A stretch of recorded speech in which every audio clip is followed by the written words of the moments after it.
I thought hiring a cleaning service while my wife was away would be a simple, thoughtful gesture. My wife, Rachel, had gone to visit her cousin for a long weekend, and I wanted her to come back to a spotless house. I booked a professional service, and they sent over a woman named Grace. Grace was polite, quiet, and hardworking. She spent the first day moving through each room, scrubbing and organizing with a kind of care I didn't expect. I barely spoke to her beyond polite greetings, too busy with my own work. On the second day, she asked if she could finish while I was at the office. I agreed, leaving her the spare key. It seemed harmless. But that afternoon, as I sat at my desk, my phone buzzed. It was Grace. Her voice was trembling, barely above a whisper. "Sir, I need to tell you something. Please don't be upset with me for looking, but I found something in your closet. I think it's important." My chest tightened. "What do you mean?"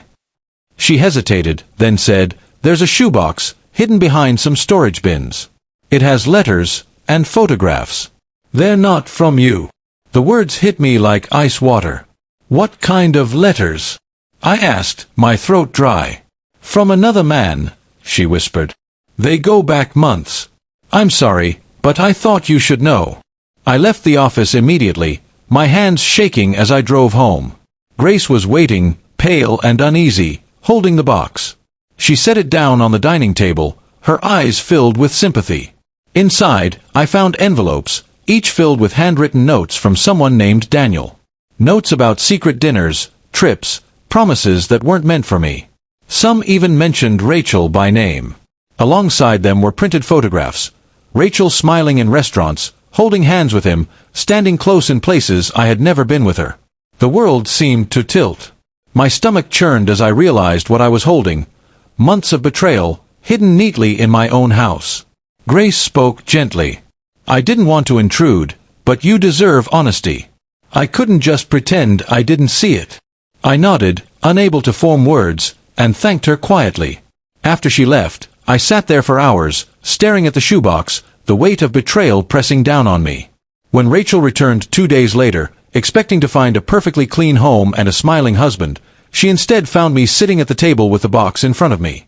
Her smile froze instantly. "What's that?" she asked, her voice sharp. I didn't yell. I didn't throw the box. I simply said, "You tell me."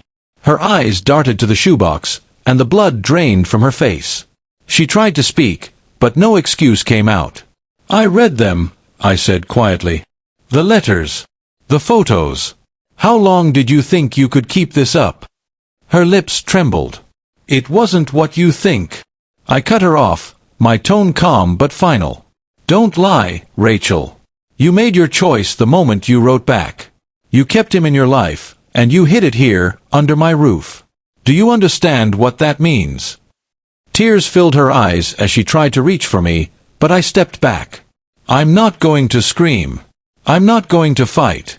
But listen to me carefully, this marriage ends today. You don't get to live 2 lives and still keep me in one of them." Her tears turned into desperate pleas, but it was too late.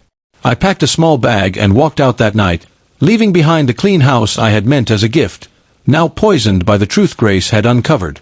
As I closed the door, I thought back to her whisper on the phone. A stranger I hired to clean my home had instead exposed the dirt I never thought I'd find. Sometimes, betrayal doesn't come crashing down with noise. It waits quietly in boxes, hidden behind bins, until the right pair of eyes uncovers it. And when it does, it changes everything forever.